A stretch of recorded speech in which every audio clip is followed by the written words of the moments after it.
আসসালামু আলাইকুম প্রিয় দর্শক। আলহামদুলিল্লাহ আমি এখন অনেকটাই সুস্থ এবং আবারও আপনাদের সামনে কণ্ঠ নিয়ে হাজির হচ্ছি। আপনাদের দোয়া ও ভালোবাসার জন্য আন্তরিক ধন্যবাদ। আশা করছি একসাথে আমরা আরো অনেক কিছু শিখতে পারবো। চলুন নতুন পর্ব শুরু করা যাক। ইয়া ওয়াহাবু, আল্লাহ সীমাহীন দানের উৎস। আসসালামু আলাইকুম প্রিয় দর্শক, কেমন আছেন সবাই? আল্লাহ তাআলার ৯৯টি সুন্দর নামের মাঝে আজ আমরা জানব এক অসাধারণ নাম, ইয়া ওয়াহাবু। এই নামের অর্থ হলো সেই মহান সত্তা যিনি অফুরন্ত দান করেন, বিনিময়ে কিছু প্রত্যাশা না করি। তার দান সীমাহীন এবং তিনি যাকে ইচ্ছা যেভাবে ইচ্ছা উপহার দেন। আসুন আজ আমরা এই নামের মাহাত্ম্য সম্পর্কে জানি।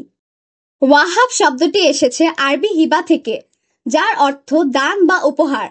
আল্লাহ আমাদের সৃষ্টি করেছেন, আমাদের জীবন দিয়েছেন, রিজিক দিয়েছেন, এমনকি আমাদের ঈমান ও জ্ঞানও তারই দান। তিনি আমাদের যা দেন তা নিছক দয়াবশত, কোনো প্রতিদানের আশায় নয়। এই মহান গুণ কেবল আল্লাহর মধ্যেই রয়েছে।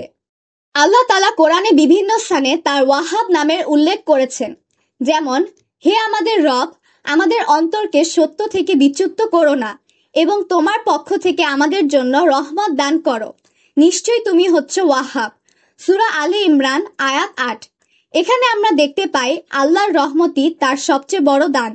আমরা যদি আমাদের জীবনের দিকে তাকাই তাহলে দেখতে পাবো আমাদের আশেপাশের সবকিছুই আল্লাহর দান।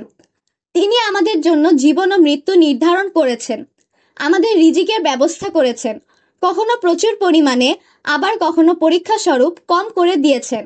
আমাদের পরিবার, সুস্থতা, জ্ঞান সবকিছুই তার অনুগ্রহ। অনেক সময় আমরা যা চাই তার সাথে সাথে না পেলেও আল্লাহ আমাদের জন্য তার চেয়ে উত্তম কিছু সংরক্ষণ করে রাখেন। তার পরিকল্পনা আমাদের জ্ঞানের বাইরে। ইয়া ওয়াহাবু নামটি পাঠ করলে ১. অন্তর প্রশান্ত হয় ও সংকট দূর হয়। ২. রিজিকে বরকত আসে ও অভাব দূর হয়। ৩. দোয়া কবুলের সম্ভাবনা বৃদ্ধি পায়। ৪. ইচ্ছা পূরণের জন্য আল্লাহর অনুগ্রহ লাভ করা সহজ হয়। ইসলামের ইতিহাসে আমরা দেখতে পাই নবী ও সাহাবীরা আল্লাহর এই নাম দ্বারা দোয়া করতেন এবং আল্লাহর অফুরন্ত দান লাভ করতেন। আমরা যদি আল্লাহর এই গুণের অংশীদার হতে চাই তবে আমাদেরও দানশীল হতে হবে। আমরা যদি মানুষের প্রতি উদার হই, আল্লাহ আমাদের প্রতি আরো দয়ালু হবেন।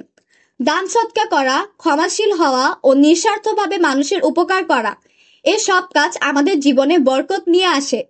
আমাদের উচিত যা আছে তাতে কৃতজ্ঞ থাকা এবং অন্যের কল্যাণে এগিয়ে আসা। প্রকৃত দাতা কেবল আল্লাহ। আমাদের যা কিছু আছে সবই তার দান। তাই আমাদের উচিত অহংকার না করে কৃতজ্ঞ থাকা এবং আল্লাহর পথে দান করা। আল্লাহর এই মহান গুণ আমাদের শেখায় যে দানশীলতা এক মহৎ গুণ এবং প্রকৃত দাতা কেবল তিনি।